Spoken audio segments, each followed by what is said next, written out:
Jou daaglikse CLF inspirasie, die tweede gebod. Jy mag nie vir jou 'n beeld of enige afbeelding maak van wat in die hemel daarbo of op die aarde hieronder of in die water onder die aarde is nie. Eksodus 20 vers 4.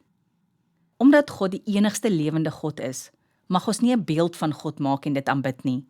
Ons mag ook nie ander beelde maak om dit te aanbid of enige ander ding soos 'n boom of 'n klip of 'n dier nie. Ons mag ook nie mense, of hulle nou lewe of dood is, aanbid nie. God verwag dat ons altyd aan hom getrou sal bly. Verder sê God in hierdie gebod dat hy mense se kinders en selfs die kleinkinders sal straf as hulle nie hierdie gebod gehoorsaam nie. As ons verder lees in Genesis 20 vers 6, wys God sy liefde aan ons.